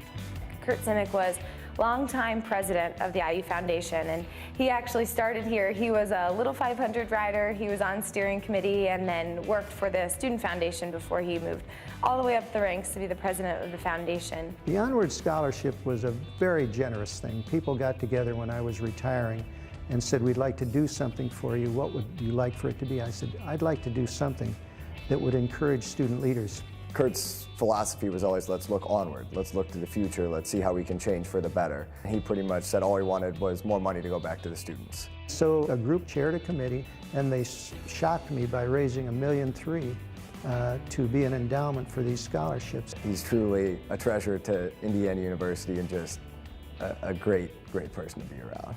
Exchange of 3! Brian Holthouse, a founding member of Grey Goat Cycling, was selected as one of this year's Onward Scholars. Little 500 has prepared me in so many ways. Building something from the ground up, starting with a team with 3 guys that all we knew about Little 500 was we rode a fixed gear bike, and finishing 11th our first year to now being one of the teams that is perennially talked about as competing for a top 3 spot, I think is just awesome. And he's taken on an awful lot. I mean, you think about being a bike rider, a student foundation member, active in the student government. He's a leader. During the whole selection process, they try to find student leaders who have had an impact on the campus and tried to change it for the better. It's gratifying for me to see him continue to move forward. Overall, just very, very honored to receive the award. It's just been a great, great experience. Jason, you could talk at length to that point of that this is much, much more than just a bike race and a celebration weekend. Yeah, and I think what I got out of that, with the young man who received the scholarship, was talking about Kirk Simic. You have all these role models around you at all times. You have foundation presidents and riders that are older than you, and what they become are role models, and they're kind of shaping the next generation. That's what Kirk's helped do, and you see it being passed on. So we see Teeter there going by Delta Gamma again. Kind of a natural regrouping of all of the teams. Just on different laps. That's right, different laps. And Teeter is going to continue, and this is absolutely the right thing to do. Keep going. You don't want to get comfortable or get caught in a crash or have something like that happen. And the crashes we often see are when people lose focus. That's right. Especially like at this point in the race where people are getting tired, starting to do exchanges. Yeah, you've seen a dominating performance by Teeter, but really in Little 5, anything can happen. I mean, we've seen teams lose a chain. You know, you see wrecks at all times, so they really have to stay with it and not lose focus at any point in time. You see the DG pit right there. Third place team, 60 of 100. Caitlin Van Kooten. And what's going on right now is the other teams are still racing. Nobody's going to give up, and that's kind of one of the great lessons in Little 5 and in bike racing as well. They're racing for 2nd, 5th, 10th, whatever position they can get. So the teams are kind of thinking about where they are and still how they're going to do their exchanges and do their sets, even though they are a lap down. Yeah, it's probably likely that Delta Gamma is going to shift their focus to the podium as opposed to the trophy. And they're going to have to think about Army Women and Wing It and Kappa Kappa Gamma and try to figure out where everybody is. 62nd lap race of the 100 feature. Your lead team going for his 2nd consecutive championship. Van Kooten looks good, and one thing we noticed even from a year ago when Teeter won, she always seems to have that smile on her face. She really does enjoy the competition, and when you're as talented as she is, what's not to enjoy? Yeah, you can see her talking to her coach right there, just saying, I feel great. Certainly a good sign at this point in the race. She has a lot of fun, and I think she's a great leader for some of the other members on the team, right? She's got some seniority, and I heard this fall she's kind of set the benchmark for what they needed to do to win Team Pursuit. She pulled up lap times, shared those lap times with the team, and she said, this is our big goal for the spring. We're going to win Team Pursuit and then win the race. Yeah, you know, Jason, you bring up a good point. You know, what a lot of people might not know is that in the weeks leading up to today, the teams are actually competing in a series of events with the time trials, the individual time trials, the team pursuit, and really establishing their order on the start grid. Van Kooten and company go out of your picture and give you a look at the rest of the pack as they filter through. 32 teams in total started today's race.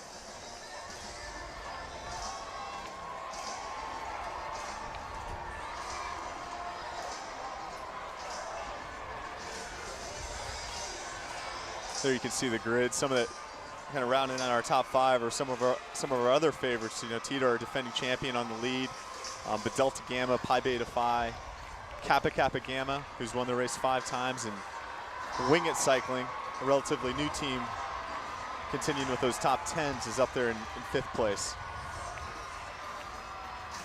Yeah, you know, it'll be interesting to see what happens as we get to the closing laps of the race between the teams that are fighting for 2nd, 3rd, 4th, and 5th place, and how that impacts or affects what's happening with Teeter. You know, Teeter is just going to try to play it safe for the rest of the race and really, you know, continue to pull, stay out of trouble. But we'll see what happens. You see it on Caitlin's face. There's just a lot of gratitude every time she comes around right now. It's you know, she's taken that lap. In years past, you've seen guys kind of pull their hands off the bars and salute the crowd. She's taken a lot of gratitude. She's still riding well, obviously. You know, putting the hurt on the pack, but she's earned it right now. See Woj with a little sense of comfort in there, telling him Delta Gamma's on. And you could see the pit sign saying, "Hey, Delta Gamma's behind you, just FYI." I would expect Delta Gamma to do something here. I mean, they can't lay down with 35 laps to go. Certainly, you'd like to see an attack. You'd like to see something happen. You see Army women up out of the saddle. Caitlin's had her hands off the bars, so she's got to react a little bit. Just stay safe.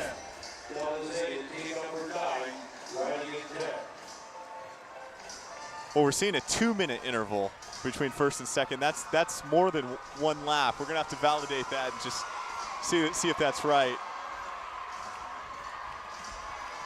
I think it's only a lap. So I'll ask those guys to go back and check that in the booth. But one lap's closer to 40 seconds. 2 minutes is quite a bit. Obviously a big lead though for Teeter as they continue to pound it out. Lapped the entire field. Big smile on her face. She does look really good on the bike. You can kind of see how she's dominated all spring. Her upper body doesn't move a whole lot, and you can just kind of see that steady cadence with her legs. Yeah, it's really important, especially since they only have one gear, that they get the most efficient pedal stroke possible. Well, Teeter looking to repeat and be back-to-back champions and claim their third title. Caitlin Van Kooten, the dominant rider, is the senior, but the rest of that team, a pair of freshmen and a junior. Downstairs, here's Liz. All right, just a really awesome feeling for Caitlin Van Kooten. The women's race has never had a rider lap the field, so she's just elevating women's cycling, and it's something to be really proud of. I was talking with their coach last night, Quis Ratojas, and he said she doesn't have plans to carry on as a cyclist, but she's definitely elevated the field.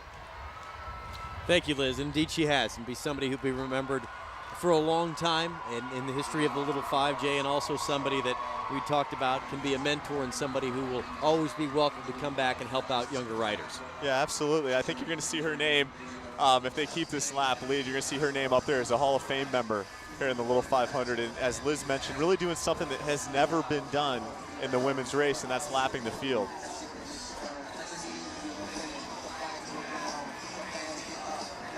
And now she's just enjoying it. Still working, but really enjoying it. See the team of Coughlin and Gowdy, they're freshmen, Laurie, a junior, and CVK, Caitlin Van Kooten. So right now, Teeter's doing an exchange, and Delta Gamma's going to take advantage of that and really try to step on it here and take some time out. Beth Doriani on the bike.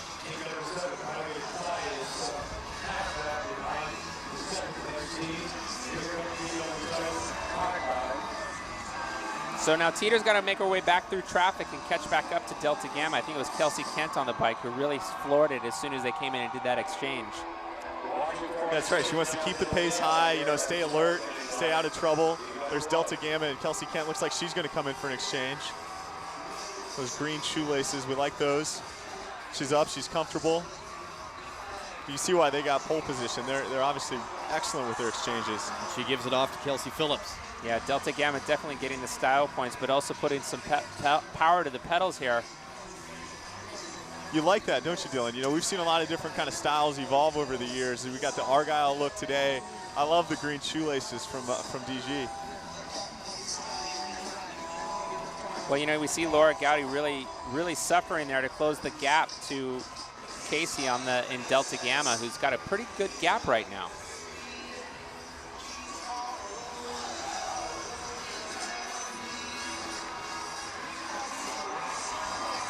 Kind of working through some lap traffic there. That's Delta Zeta in gray.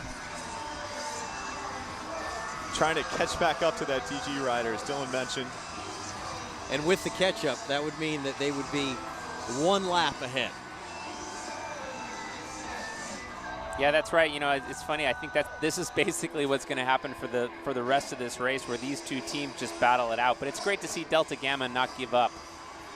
Yeah, and it's great to see them still kind of dishing it all out there. You know, those bikes are that's not an easy gear to ride on cinders at all. And you can see them still working very, very hard, whether a lap down or a lap up. And Teeter going to do another exchange. And they work their way back to a lap advantage momentarily. And McCaughlin getting on the bike for Teeter. DG got by on the inside there.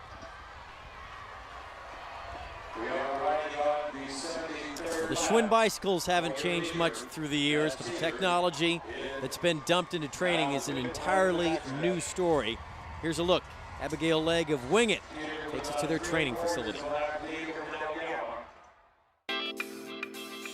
Hi everybody, my name is Abigail Legg. I'm from Wing It Cycling and I want to show you our training facility. Come on in.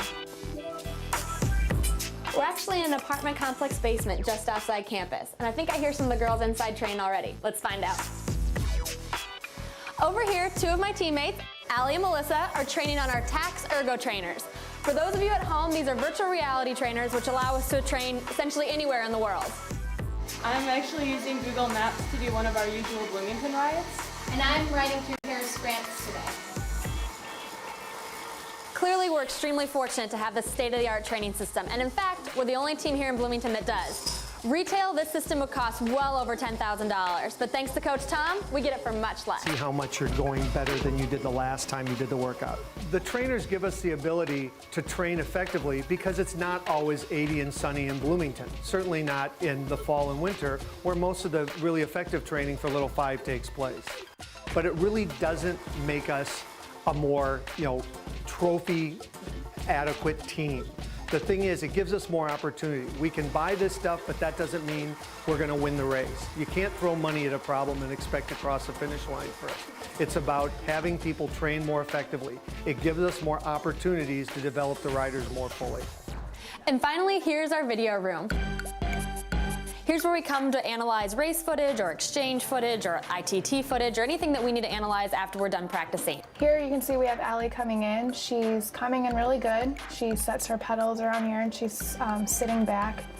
Probably around here, ideally, we want Allie off the bike. And that was a look at the Wing It Cycling Training Center. Thanks for stopping by. Back to you, Rich. Thank you, Abigail. And there's the Wing It pit. I tell you what, Abigail can ride a bike. She's also a pretty good broadcaster. I think we might need to get her up here in the booth pretty quick. Absolutely. We have a strong record of riders graduating to the booth, so we can certainly make room for her. Teeter has lapped the field. Defending champs trying to go back to back. Just 25 laps remaining. I got to admit, that's new for me. I haven't seen anything like that in a Little 500 training camp before. Dylan, is that something that pro teams are using today as well? Well, I'm sure, it's interesting to note that how serious they take this race, utilizing all of the latest technology for training, especially given the weather here, so I would imagine that that's quite important. Yeah, you heard Tom a bit though, and he said all the technology in the world isn't going to win it for us, but it's going to help us a bit. Yeah, that's right. I think I've heard some other stories of some of the teams actually taking spring break down in Florida or having a break training camp down there, chasing the sun. University breaks that they do that on. Really, Christmas break, you try to go down and get your legs, and that's around December, getting some base miles in, and then spring break. A lot of teams go south or they go west, or they stay right here at the track, but they're focused more on speed work at that time and also working on their exchanges for quals, which are coming up. But yeah, a lot of time and a lot of effort go into it, and there you can see also a lot of funding as well. Well, yeah, I mean, you can see how much effort goes into this race, not only in the organization, but then the amount of resources that are really put together to bring a team, put together a race-winning team. Did you ride for Johan Broneal? Yes. Did Johan have anything in common with Tom? When he's down there in that coaching segment? Johan was certainly known for his affinity for technology and really leveraging everything that we could in order to have a competitive advantage.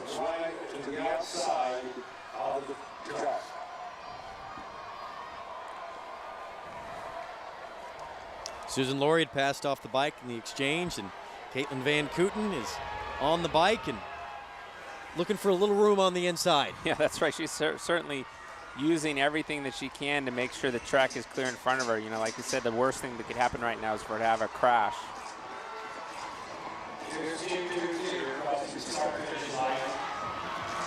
Clearly the celebrating is beginning early. You know, as a rider, I don't think I could ever celebrate that much until I was actually crossed the finish line, but it's clear that they have so much confidence today. Taking a lap a little bit earlier than normal.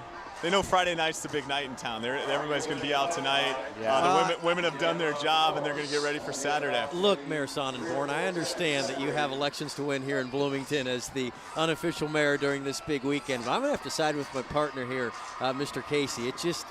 I just am always a little on edge, you know, in any event until it's done. I mean, who knows? The things we've talked about, equipment malfunction, chain malfunction, you just don't know. Yeah, it's so true. Especially with so many random variables here today, especially, and at the end of the race when people are starting to get tired.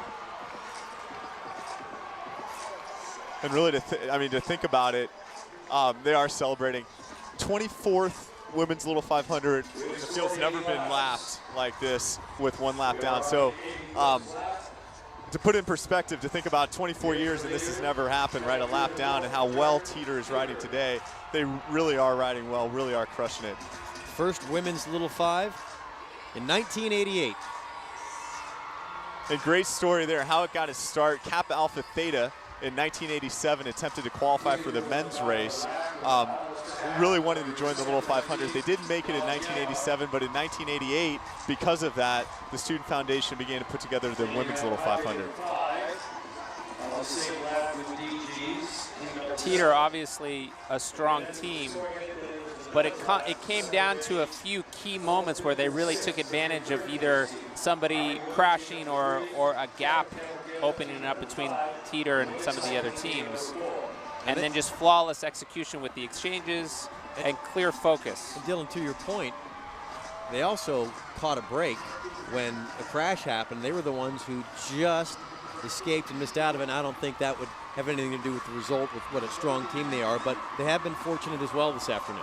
Well, that's right. We saw from the very opening laps of the race that Teeter, Caitlin, was on the front. And, you know, when that crash happened, the first crash early in the race, she was on the front, and we had that small gap that was created. Of course, we went to yellow. The gap was maintained. When the green flag came down, they really put their foot on it, and that's when everything started to come to fruition. We'll be back with the finish of the women's Little 500. You're watching for the event number 20. 11, Bisley, Micah 9, Redrick.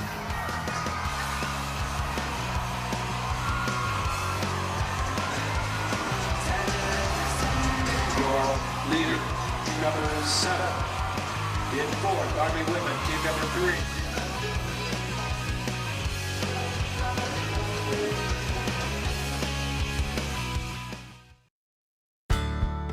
The Indiana University Student Foundation would like to thank the following sponsors for their support of the Little 500 and the IUSF's mission of providing scholarships and leadership opportunities for Indiana University students.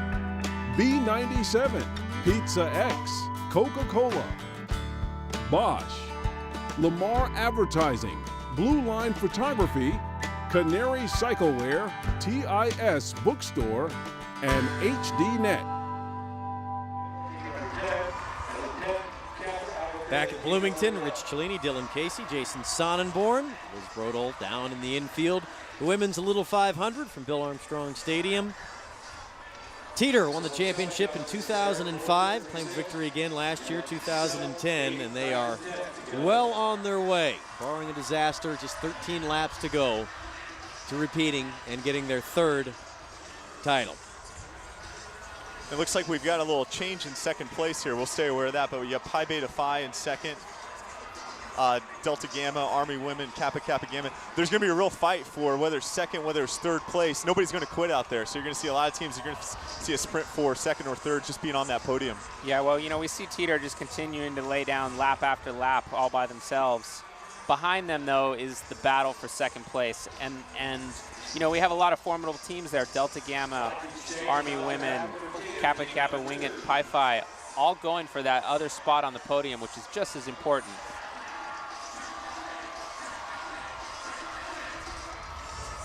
It's a good exchange. Emma Coughlin from Teeter's coming back in. Emma, one of the two freshmen, she and Lauren Gowdy. Clayton Van Kooten sharing a message with coach, and all smiles in the pit. Yeah, clearly, you know, with 11 laps to go, they're starting to think about that trophy. Lots of traffic out there still. Emma riding with her head up, communicating a little bit. You see the train form behind her. Gamma Phi Beta on and Alpha Gamma Delta. AGD finished second last year.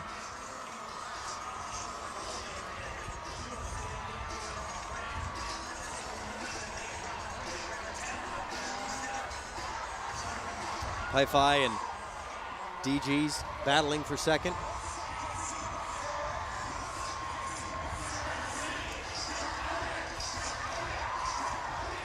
Teeter with the comfortable lead in first. Teeter in first place, defending champ in the yellow jersey. Just rolling it out through the start-finish line. And it looks like this is the field trails. Yeah, and these are the girls that are really battling it out for second place, second and third place right now.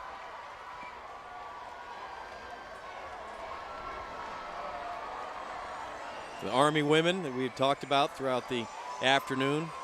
Delta Gamma.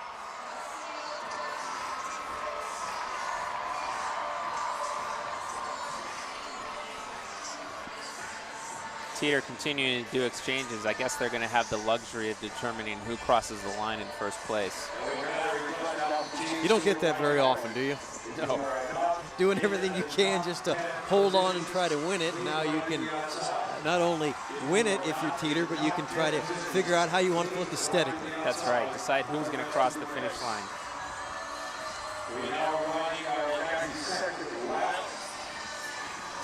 A very fortunate afternoon. I think the biggest concern coming in a few hours prior and even this morning in our meeting was whether or not the weather was going to cooperate. The lightning was going to stay away, but it may be a little chilly for a spring day. I know you prefer the sunshine there, Mr. Casey, and the short sleeves, but we ended up with a really nice day to race. Yeah, actually the conditions are perfect for racing. It's not too hot. You don't have to worry about getting dehydrated.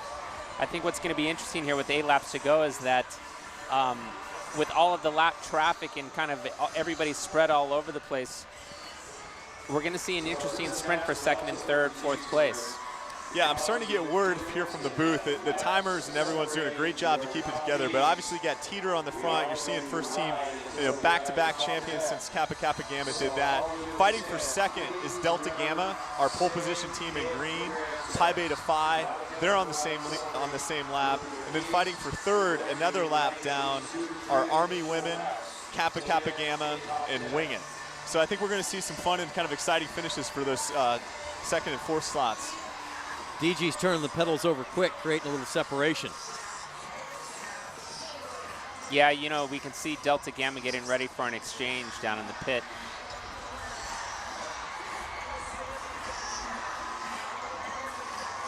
Beth Doriani waiting. Will be just tap. She has the second and the alternate bike. Here's the DG exchange. So we'll pay attention to where Pi Beta Phi is, the team in light blue. They're back probably 50 meters or so. Caroline Brown's on the bike for Pi Beta Phi, and those two teams are fighting for second place right now. So not letting anything out, not leaving anything on the track, but still dishing it, really fighting for second place. Carolyn Brown. So we see closing the gap quickly. Right, and we see Beth on Delta Gamma. You think she'll do any more exchanges, or is she going to try to finish this race off? Well, let's see. That's not their, Kelsey Kent is really their strongest rider, so I wouldn't anticipate that she'll finish. I think you'll see another exchange out of DG. I'm not certain, obviously. But she's really looking over her shoulder, trying to keep an eye on Pi Beta Phi. Yep. And Caroline Brown's won the race for Pi Phi before, and obviously going to leave it all out there for second right now. So she's got some experience, right? She knows what to do. I think that's a younger rider for DG on the bike.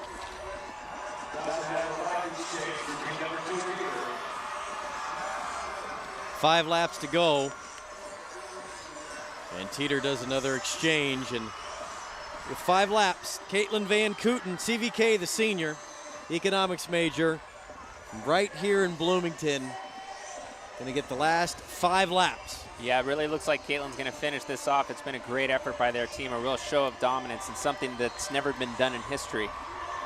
Lapping the field, and then for the first time in over a decade, Teeter 5 laps away from claiming back-to-back Little 500 championships. Teeter's really stepped it up in the last couple of years. Teeter's a dormitory on campus, and they had some great riders. Bree Kovac, he kind of got the team going. Now Chris Wojtowicz as a coach has really kept that program strong. They've won the race twice. Today will be their 3rd women's Little 500 victory. You see Delta Gamma and Phi Beta just really sticking together, watching each other for this final couple of laps. Oh, there's that kind of look at second right now. DG in green and Pi Beta Phi. Kappa Kappa Gamma also there. Army women, they're going to be in the hunt, working for 4th place. They're 2 laps down. Look at their pit there as Teeter kind of keeps rolling it. Keeping it steady, keeping it smooth. Caitlin enjoying her 2nd win.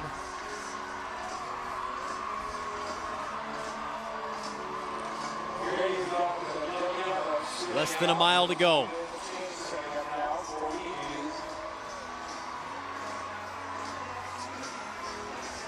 DG's with an exchange.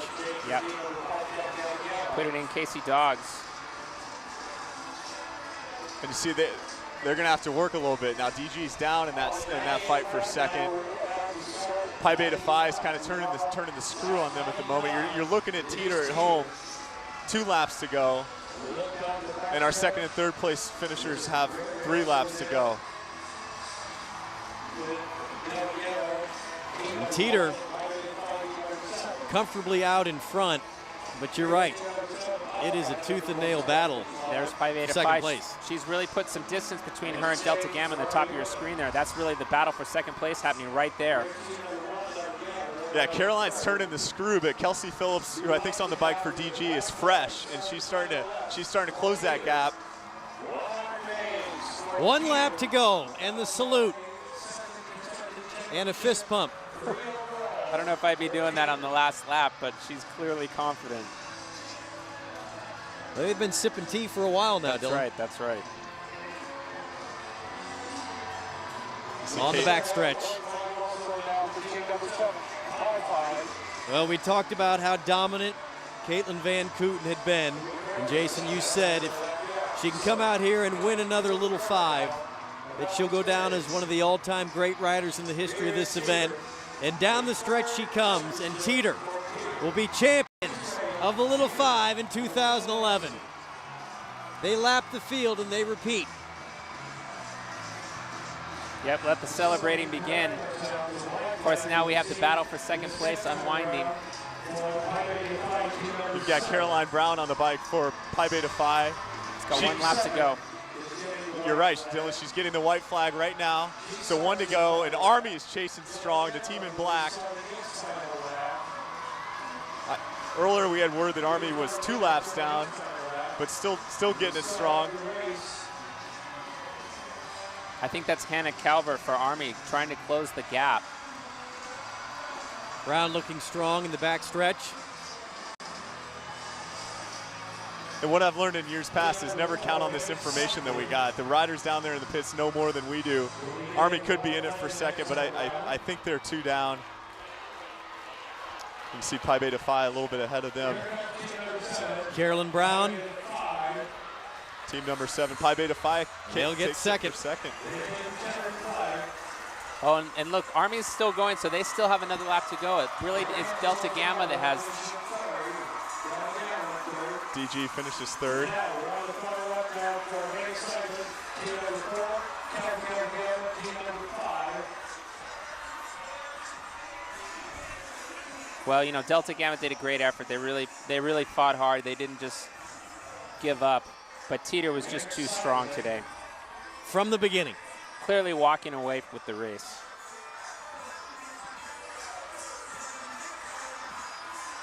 Makes all the hard work worth it. It is great to see these teams come together and really put so much effort and energy and focus into one day. Proud parents down by the pit.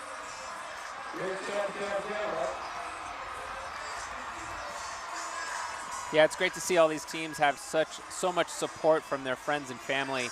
Really is one of the biggest weekends here. They say that there's 60,000 people that come into town for the race.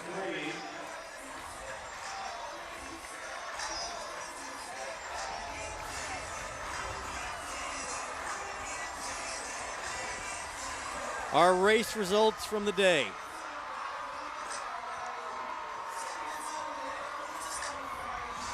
And to me, this is really what it's all about down there. It's not looking the sweat off your teammate. That's not what it's all about, is it? It's all about the teamwork that goes into it. Our unofficial results, Jay. Well, you've got Teeter taking it for their third win. Pi Beta Phi, strong performance in second. They're coming off a win in 2009. Delta Gamma won in 2008. A good performance for third. Kappa Kappa Gamma in fourth, and Wingate in fifth. We're going to go down to Liz. I think she's in the pit with our winners, Teeter. All right, congratulations, Teeter. Not only did you win, you lapped the field. It feels so great. Thanks to our awesome coach Woj and our great mechanic Peter and all our alumni, and these riders are awesome. It felt great. It felt great. That was my dream, to see somebody else do what I did back, 11, 12 years ago. They did it, and they did it by more. They won by more. I'm so happy. I'm so proud of them. Emma Koff, first race, how did it feel to be part of the women's team? It was awesome. I can't believe it at all. It's crazy. Congratulations, it's time to celebrate. Way to go, guys. I fallen from the sky. Well, it was the idea of a very aggressive approach from the beginning. They took it. They put the screws to the field, as Jason Sonnenborn likes to say, and really no contest. Turning the screw they did. Teeter, a dormitory on 10th Street on campus, with their third win, really kind of establishing themselves as a Little 500 team of the future. 2005, 2010, and now here in 2011.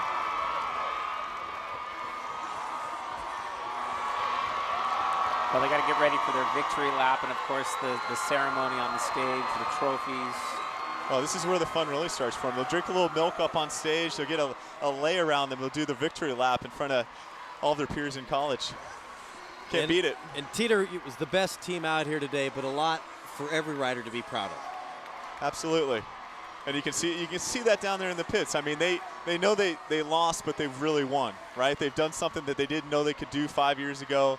They've not only just gotten on a bike, they've formed a relationship with 3 girls that are on their team, and they've been successful in the Little 500. It's great. Well, with the maximum effort and with all the energy that you put into it, there's no shame in coming in third out of 32 very talented teams if you beat it. Well, for all of these girls out here, this will be something that they'll remember for the rest of their lives, and they're able to put so much effort and energy into something and really have that shared experience. It's great to see all the energy. And there's not very many times in life where all of your friends, all your family, they're in the stands behind you, and they're down there now celebrating with you. Well, the big women on campus tonight will be wearing the yellow jerseys. Back-to-back Little 5 championships. Third one in the history of the team. And I'm sure tonight they will already be talking about next year and laying the foundation. Next year's victory starts with work done tonight. Jay, how much time do they take off the bike? Well, it just depends. I mean, I think Caitlin Van Kooten has some cycling goals. So yes. what they're looking to do is maybe to keep racing throughout the summer. But hey, in all honesty, Rich, what the riders do is they get together, they go to Oliver Winery up north of town, have a good day. And this is not just one team, but all the teams, right? You take a little bit of time and you celebrate and you kind of reminisce and you start to think about what just happened. What a wonderful event. A Little 500 of the world's greatest college weekend here at Indiana. Teeter, the star of the show this afternoon. There's a shot at the traditional Borg Warner Trophy, which everybody knows is actually from the Indy 500. It's great to see him carry on that tradition here. Yeah, perfect replica from the Indy 500. The people in Indiana, they like wheels. Yeah, we know how to race. We know how to race. Most certainly do. And you also know how to put on the world's greatest college weekend, Teeter the Champions in 2011. You've been watching HDNet's exclusive coverage of the Women's Little 500. The executive producer of HD Sports is Daryl Ewald. Our director has been Hank Lena.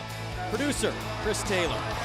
HDNet Engineering, Dan Neighbors, Andrew Miranda, and Jeff Carmen.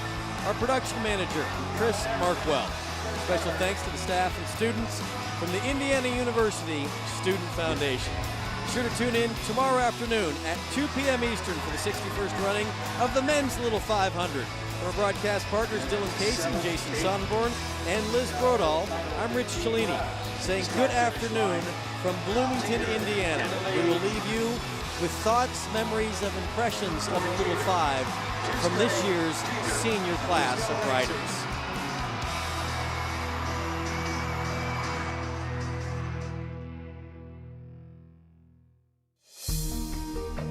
The thing that I'm going to remember the most is the fellowship, the friendships, and obviously the hard training that we've put in, all the hours, but mostly the friendships that have been developed through this.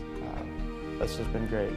You know, training with a team, being able to motivate others and having different commitments to join is something different, and it's really fun. It's rewarding to get better with other people. When I graduate, I think I'm going to remember my team and the way we've come together throughout the last 2 years and bonded and created something that we never thought we would create.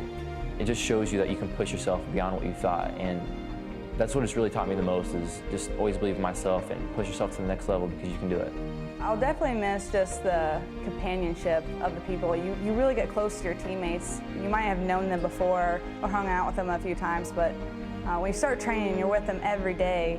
It's just like such a big thing, and I'm going to look back on it like in years to come and just be really proud that I was a part of it.